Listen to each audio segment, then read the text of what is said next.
Well, hello, handball fans. For everyone who's still with us despite our little technical problems that we unfortunately encountered today, we are back now. And, well, just to briefly sum up, we can safely say there is going to be a Final Four on Saturday. There is going to be a Final Four on Sunday. Kiel enter this Final Four on a very high, and Tom O Brannagain is very, very sure that they have a very, very good chance to beat Veszprém, despite Merle's assertion that Philip Jicha and Aaron Palmerson spent almost the entire day with the physiotherapist. Is that correct? Yeah. Thomas, I could not have summed it up better myself. And by the way, I was talking to Merle offline because there was all these different links coming up, and I said that even before they won the title in the German Bundesliga, I still felt this team was a team that could give Veszprém a really good game. And this just gives them an added impetus, shall we say, to kind of keep this winning streak going, because winning at the end of the day is everything. And to win from the position that they were in and the team that they have is incredible. And the other thing is that Veszprém walk through the Hungarian league every year, so they don't really have that level of competition. I think it's an added bonus, but I just want to say that even before they won it, I still thought that they could do well against this Veszprém team. Is that fact that you just mentioned, is that potentially a bonus for Flensburg as well in their semi-final against Barcelona? This, like, having played the entire season, Barcelona, obviously they were champions, I don't know, 8 weeks ago or so. Well, it seems to me like a long, long time. Yeah, no, I think that whole issue of being in a tough league but being fresh was put to bed after Barcelona won that game in the last 9 minutes by, well, they were 9 goals ahead. They ended up winning by 7, but they got through on away goals when they beat Rhein-Neckar-Löwen. That poor old Rhein-Neckar-Löwen, it's kind of ironic, isn't it? They win on away goals against Kielce, they lose on away goals against Barcelona, and then they lose the league by 2 goals to Kiel. It's unbelievable. No, they were ahead by 7 twice. You know, ahead by 7 against Kiel, so to say, and ahead by 7 against Rhein-Neckar-Löwen. There you Very go. unlucky number for them. Very ironic, Thomas. Ironic. That is irony in its greatest form. No, I think that the reason I say this about this game is that everybody, I think, would always have said it was a 50-50 game. I don't think people think that Flensburg-Barcelona is 50-50, so it doesn't come into play there. But in 50-50 games, I think that every tiny little advantage you can gain really comes into play. And the fact that Kiel come with that kind of optimism that anything is possible, I think that that's the difference, or it could be the difference on the day. That's all I'm saying. What's for Flensburg, Merle? What's the latest you hear from Flensburg ahead of their Barcelona match?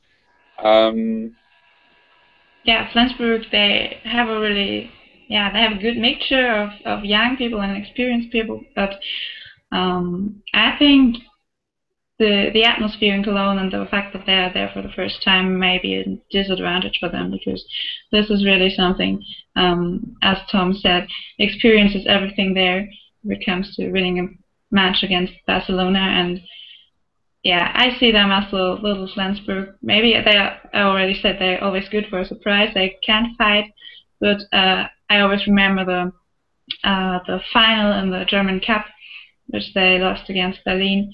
They were leading by 5 goals or even more, and finally lost the match. And I think that's something they have to come over, and I don't know if they managed to do that in Cologne. They are there, and they have a reason for it. They can play handball. They're a good team, but I see them as the smallest team of the 4 in Cologne. What are the Barcelona weaknesses, if there are any, Tom, that Flensburg have to exploit if they want to stand a chance? No, you're absolutely right, Thomas. And they have this incredible tip-off after a goal is scored. And by the way, just before I start that, I was reading Son Hansen's article at the interview we did on ehfTV, or on EHF CL, and as I was reading it, I was saying to myself, oh my God, this is all the stuff that I was thinking about this team.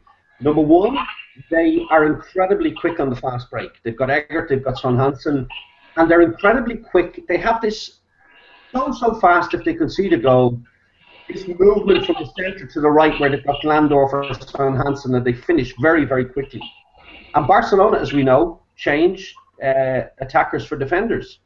And if it's on the far side, when I say this, if it's Rutenka playing in the half-back position on the left, and they're attacking on the far side, in other words, Rutenka is on the far side on the left, do you understand what I mean, away from the benches? This could be an area that they could exploit. They also, Glandorf is playing some wonderful handball, really, really good. And then you have Mogensen and Gottfriedsen playing some really quick handball. Their difficulty is Barcelona is a huge monster team, and they have Glandorf, who's a jump shooter, but after that they don't actually have the big jump shooters to drag them off the line. What they do have is a very busy line player in Knudsen, and then Heinl who can come in instead of him. But really their biggest problem is how will they break past this wall? They can't jump over them. So they've got to play very, very quick handball. So they will play, I think, a very aggressive defence. They don't give the wingers much chance. Barcelona wingers won't have much chance from the wings because they defend quite deeply, the wingers. They move everything into that centre where they have, what's his name, Merla? Carlson. So they try to move everything in there, and he's a tough defender with Knudsen beside him. So Barcelona, you will see a lot of that. I think a lot of the game being played down the middle from Barcelona, which is what Flensburg want. It'll be up to Barcelona to counter that. And but then you look at what Barcelona have: Karabatic, Entrerios, Lazarov, Sarmiento, Rutenka. On the line, you've got Notisbo and Serhando. I mean, I've always said it about Lubo Vranjes that he's a genius coach, because with what he's got, he works absolute wonders. But it's going to have to be an absolute miracle, I think, for them to overcome this Barcelona team. And then you have Stervik and Saric maybe not have the best game in goal, and Anderson to have an absolutely incredible day, which could happen. I mean, talking about this Barcelona team, Tom, and many fans might have seen that you came up with Tom 7 as we dubbed it, and you especially for Barcelona. I think a lot of fans were probably surprised when they saw your lineup. I just want to because as you mentioned, this exact problem of literally having too many star players at Xavi Pascual's disposal. So you put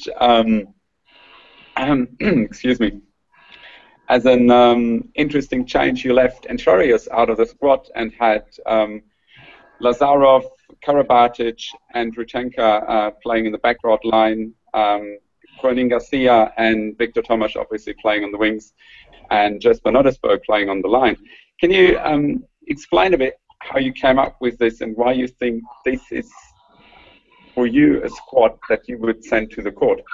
Okay, well, the first thing is, I just want to say, Thomas, that you were the guy, just anybody who read the blog on the HFCL today, Thomas Schunock, who's sitting right there in Vienna, is the guy that I happened to mention to over a beer that I could name a starting 7 of a team, and he squirreled it away like a little nut and came up with it again for the blog. So thank you, Thomas, for that.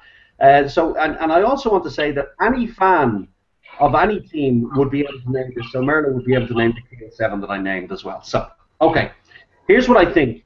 The first thing is that in the game against Ryan Neckarleuven, when the chips were down, what he did was he actually put Rutenka in on the line, and he had Entrerios, Lazarov outside him, Karabatic and Rutenka, because he wanted those 4 absolute winners, and he put Rutenka in on the line. And I don't think he's going to do that.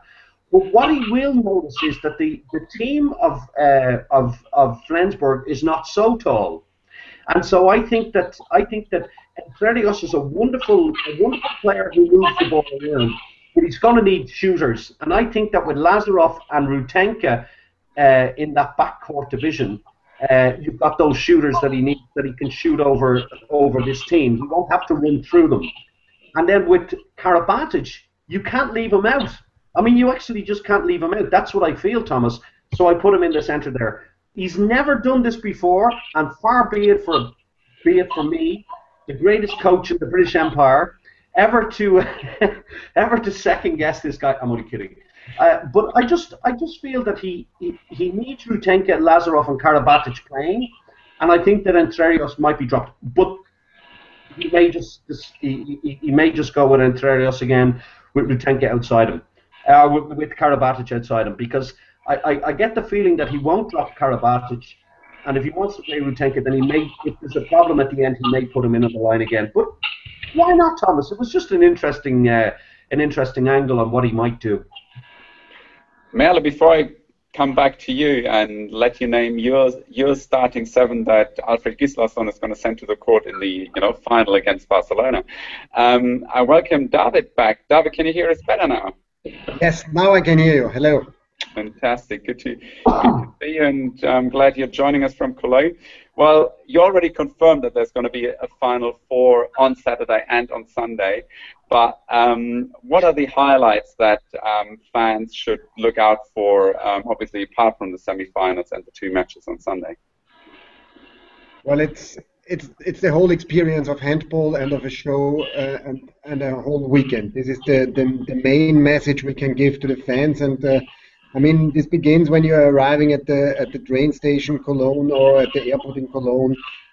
We are doing a huge branding in the whole city, and we are trying to bring in the fans and to show them that handball is the best sport, of course, but that we are able to surround it by a big entertainment program. We are involving our partners. We are doing fan activations. We are bringing together the fans and the sponsors.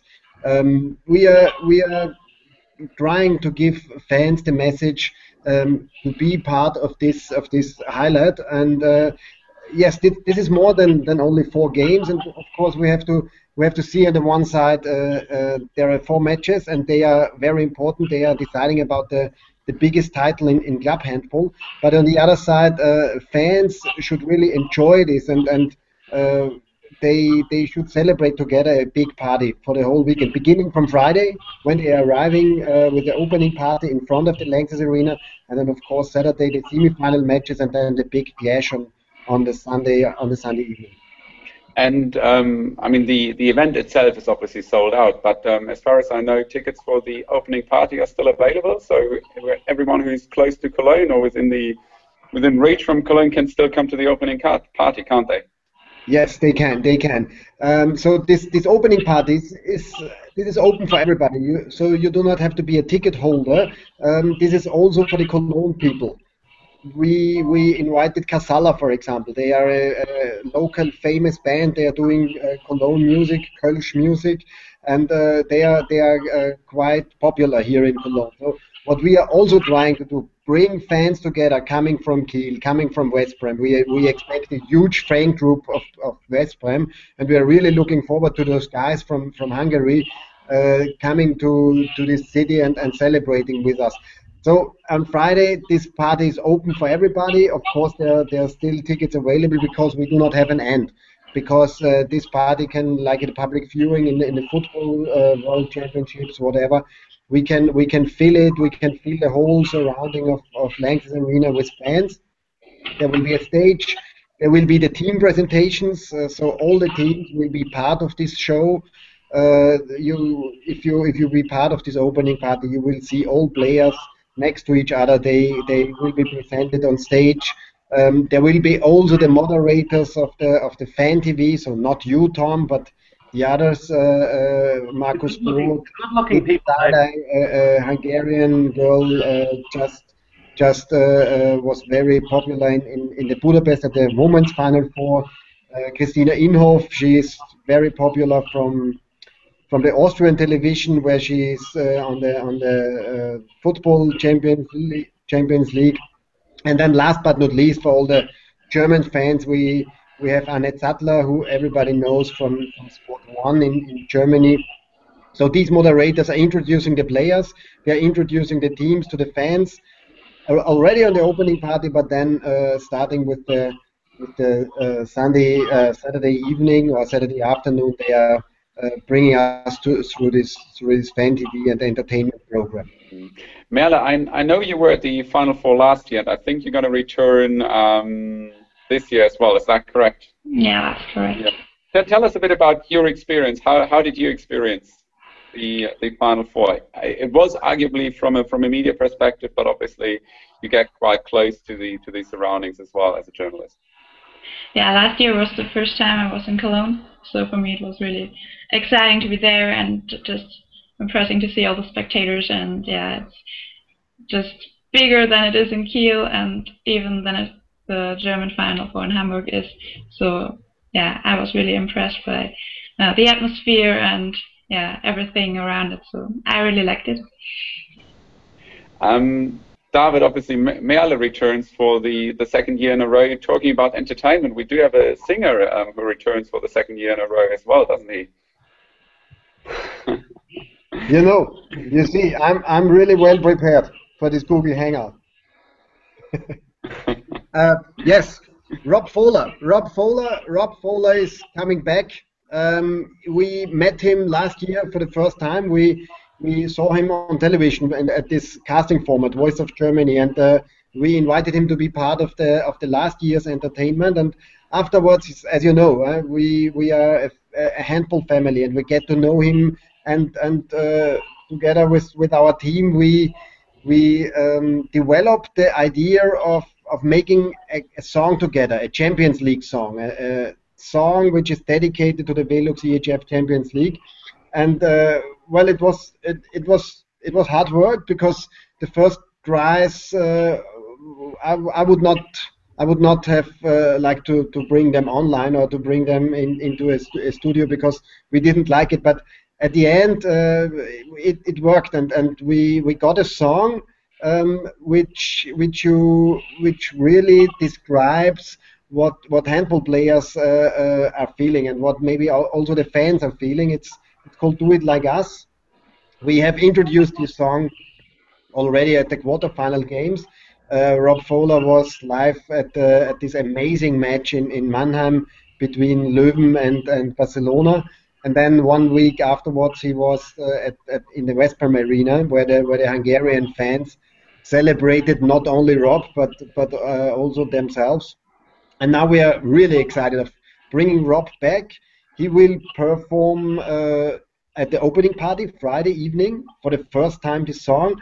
But this is the warm up. The real show and the real opening show with "Do It Like Us" will be before the first semi-final in the Lanxess Arena. And well, everybody who is in the arena and also people outside on the television will see a really huge show, a multifunctional show with LED digital formats, and of course an integral part of it is Rob Fowler performing the song, and it's Do It Like Us.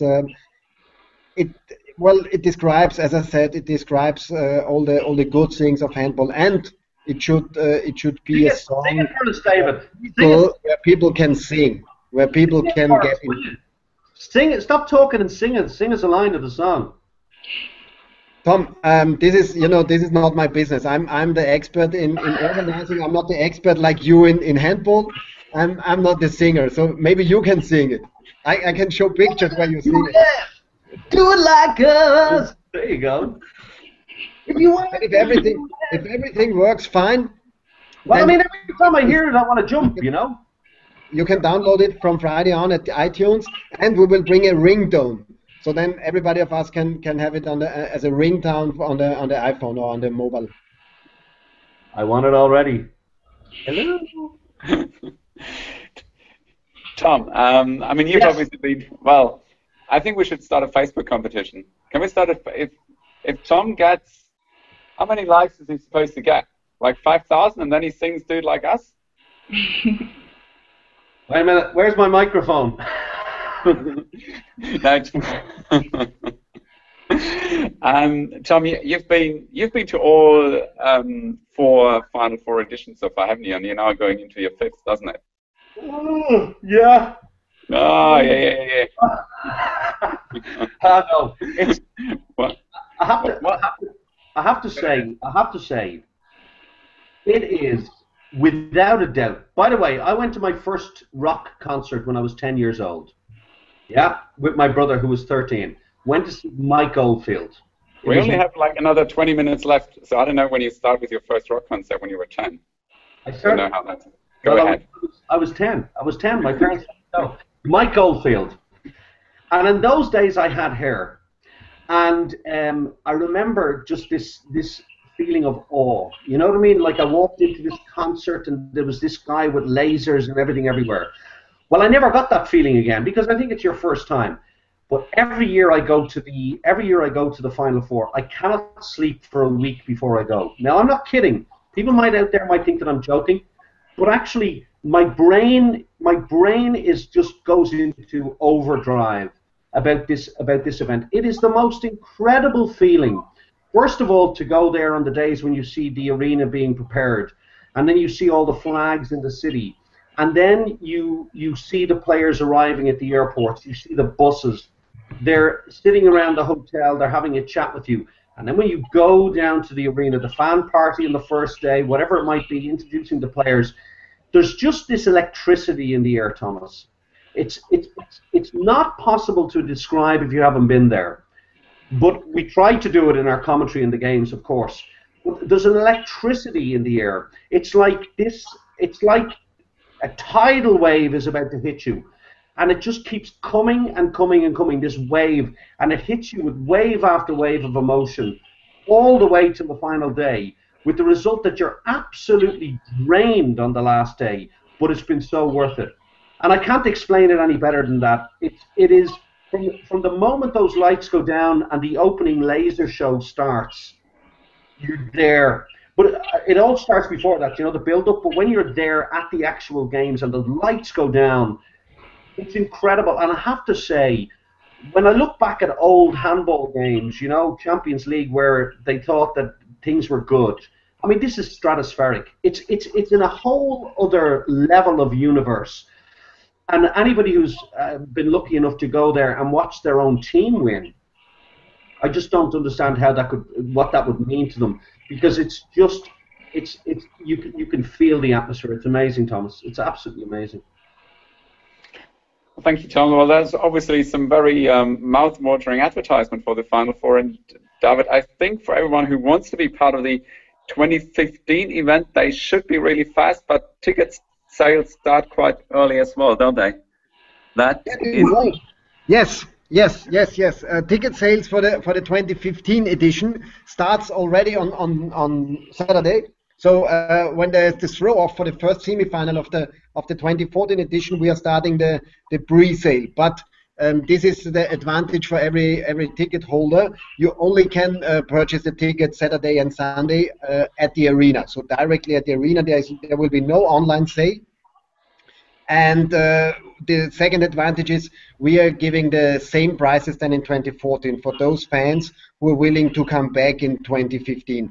And the regular pre-sale and the regular, thank you, Tom, and the regular pre-sale starts then Monday, 2nd June, when we bring everything online and when you can purchase the tickets regular on the www.ehffinal4.com homepage.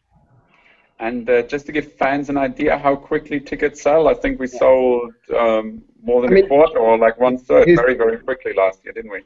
This is every year we are exciting about this, to be honest. And in the last year, we sold on the event weekend, we sold already 4,500 tickets, and we are expecting this year. Not even less, so maybe 5,000 tickets, which will be sold on this first weekend. And I mean, this gives, on the one hand, this gives us a security to know what we can plan for the next year. But on the other hand, it also gives us um, how do you say this in English? It gives us the message from the fans that we are doing things right, and that we are investing in the right direction. Because, as I said before, we are not only talking about the handball. Always the matches should be still the center of this whole event weekend, but entertainment, making a show out of it, bringing fans to the players, all these things. Still being a familiar event, all these things are sticking together, and this gives us. I mean, if fans are purchasing tickets 1 year ahead, not knowing, not even a little bit knowing which teams can qualify for the next edition, then I would say this is a very good message from the fans. And that was nice to like kind of bridge the gap, so that we can at least for some minutes move back to the sporting side of things and the 4 matches. We talked about Tom's 7, Merle, and Tom has obviously been having sleepless nights for at least 3 nights, because he just said he doesn't sleep the week before the Final Four, and as there's 4 days to go. He's been thinking very hard about his 7 that he would send, his Kiel 7 that he would send to the court. I will quickly name them to you. No. Just ask Merle who she put in. And see. The 7 you would send to the court. Shall we ask her for the semi-final, or is the semi-final a clear matter? Are we going to ask her for the final against Barcelona? No. You got to ask her what the first 7 you would send out in the first game. Got to win the first game, Thomas. Got to put out your. Got to win the first game. First, I think it doesn't matter. It would be the same. in attack. So ball possession. Yeah. So I wouldn't change too much compared to the Berlin match. So it would be Fürstand in the goal, and Palmerson in the middle back, Jecha left back, Wien right back, Hansen on the line, and on the wing Sigurdsson and Ekberg. How many changes to you, Tom? You notice it? One change. One change. He's been playing Ekberg. I don't know what the story is with Sprenger, but I think that on the day he'll go with Sprenger. He'll go with what he knows. He'll go with a bit of experience. That's the only difference, I would say. He has been playing Ekberg a lot lately, but I think that he'll go with Sprenger. What's your opinion on this, Merle? Why Ekberg? I think he just had a few really good matches recently, so why change a winning team? He's a great player. By the way, Thomas, just on the Barcelona Flensburg game, I want to go back to that, because one of the things I did say in the 7 was he's got so many options. It's sometimes difficult to know what the best is. Now that's a great problem to have. On the flip side of that, you said, what are the advantages for Vranjes? Vranjes' squad is so small. He really doesn't have that problem. I mean, he can name his 7 players probably in his sleep that he knows will do the job for him. The problem becomes whether they can last for 60 minutes. But to actually send the team out, I think that Vranjes has a little advantage there. Pascual could overthink it, Sometimes that's a disadvantage. I don't know. Maybe they read your blog and they overthink it. Now, by the way, I got it. There was a great tweet besides David Shellak's ones there about me knowing everything about handball. Thank you, David. I appreciate it. I saw it there on my Twitter account. But there was a guy called Abdullah something or other. I don't know what his name is, but I want to give him a mention. And after the top 7 for Barcelona went up, his tweet was, "Thank God he's not the Barcelona coach." Now, I just thought that was brilliant. I said this guy's a comedian, but I thought it was very funny, so I like that. So I just want to give him a mention. I don't know what his name was. I can't remember, but I liked it. Well, guys, it's time, to put you on the spot. Mel and Tom, who's gonna win this event? Who's gonna lift the trophy in if it's 100 hours for the first game, 124 hours? Merle can go first. You always let her. I think it will be Barcelona. It's very straightforward. Okay, Thomas, I have a few caveats in this. I know it couldn't be easy. It's not easy. All right, here's what I'm saying. Barcelona will win the first game against Flensburg. Although, what the hell do we know? None of us picked picks again for the EHF Cup. I mean, we had them coming last. Anyway, okay, here we go. I believe that Barcelona will beat Flensburg. I don't think it will be by much, but I think that it will win. Now, my feeling is that Kiel can beat Veszprém. If Kiel beat Veszprém, Kiel will win the final. If Veszprém beat Kiel, Barcelona will win the final. Okay, Merle, just that question. Who wins? So Barcelona obviously beats Flensburg in your suggestion, but whom are they going to play against in the final? Yeah, good question. But I think Kiel, after winning the German championship, they will make it to the final. So. Okay. Sorry, Thomas. Did I say that Kiel would beat Barcelona? What I meant to say was, what I actually meant to say was, I think that Kiel has the best chance to beat Barcelona of all the teams that are there. I don't know whether they will or won't do it, but I think that of all the teams that Barcelona could face, I think Kiel has the best chance to win. This is just watching games now, Thomas. As we all know from last year, David Shellac was there, watching with me, organised the event, but he saw it. Hamburg, who nobody gave a chance to, won the Champions League. So you just don't know. In the first year, everybody will remember Barcelona were leading by 6 with about 15 minutes to go, lost the Champions League. Last season, they have a bit of heartbreak. You know, they came back the next year after they lost it, won it, so maybe they'll come back after last year and win it. I don't know. You just don't know. That's the fact of the matter, Thomas. But if I had to put my head on the chopping block, if Bjorn was here and I had to give him €10, I would say Kiel has the best chance to beat Barcelona in the final. If they don't reach the final, Barcelona will win it. That's what I think. Thanks, mate. Did I actually win it? No. If you have to pick out, one highlight, or can you name the one thing that you're most looking forward to in this weekend, or something that fans should not miss? Okay, you're talking about the fans. I thought you were talking about the staff and all the people involved in this event, and it's a players' party Sunday evening. But no, to be serious. I would say the most emotion. There are two peaks emotional wise. It's first of all the opening show of the first match, because it's the official beginning of this event, and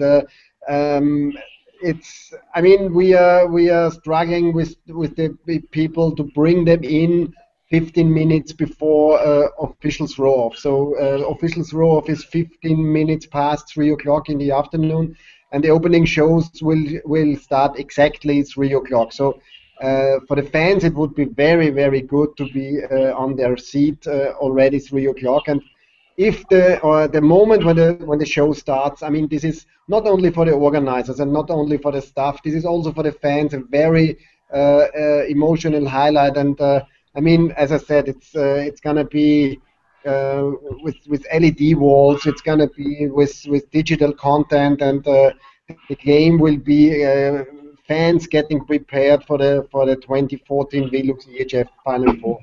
This is, of course, the first moment, and the second moment is, depending on who is winning, of course. But the second moment is this throw-off of the final. You have on the one side you have winners. They are running around. They are throwing off their shirts. They are running to their families. I remember Philipp Jicher 2 years ago when he was jumping to his wife who was pregnant at this time, and these are stories which is only handball writing, and yes, these are the emotions I'm looking forward, and on the other side, of course, you have losers, and there will be men crying, and in this moment a whole season ends for everybody of them. Most of them will go afterwards to their national teams, but in the club there is a story or a book is being closed, and this is emotional wise. Also, when you were a former time player, you know what these guys are feeling in this moment, and these are the two moments which I'm looking for. Also, there will be winners and there will be losers, this is sport, this is handball, and then there will be this winner ceremony, and if the trophy handover, if the captain of the winning team receives the trophy, this is. I mean, it's closing this chapter, Final Four, and this is well, an interesting thing, emotional wise. Thank you very much, David. Well, I want to end this hangout with a few things. Well, first of all, thank you three guys for joining us tonight. Thank you very much, despite the technical difficulties that we had. For all your 20,000 fans who are going to be there, obviously, as David said, make sure you're going to be there on time for the opening shows. So, 15 minutes before the throw-up of the games, they start. So that's 3 o'clock. Thomas, maybe can I interrupt you again? Sorry for that. Go ahead. I do not know if you talked about this. There is this Twitter social media promotion activity, award your team. Because when I was talking about the winner ceremony, fans, there will be one fan which will be able to hand over the trophy. Did you mention that? No, we haven't, but I think the entries are closed. I think entries ran till yesterday night. Ah, okay. Oh, sorry. Okay, then we already have a winner. We are in the process of finding the 4, yes. Okay, sorry. No problem. So, opening party, so for, the 20,000 who are there, make sure you're there on time. Make sure you enjoy it. Make sure you really take it in, all the entertainment and, of course, the sport. For everyone who's not there, you won't miss a second. You can follow all the matches on ehfTV.com with live commentary by Tom.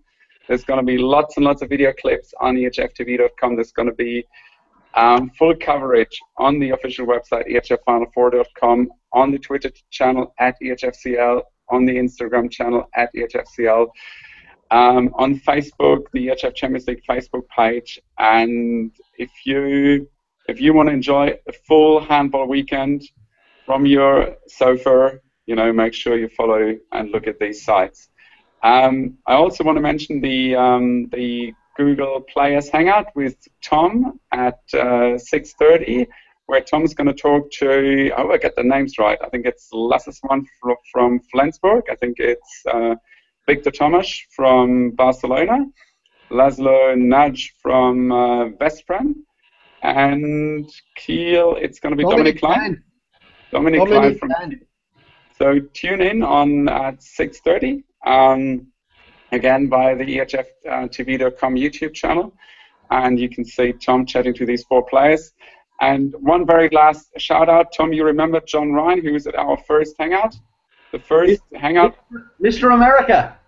Mr. America, he got all 4 teams right at the Final Four. He did not. He did. ask him to send me the lotto numbers, will you? Will do. Okay, so John, if you're watching, send a lot of numbers to Tom. And again, thank you 3 guys. Thanks for watching. See you all soon. Have a good night. Thank you. Bye-bye.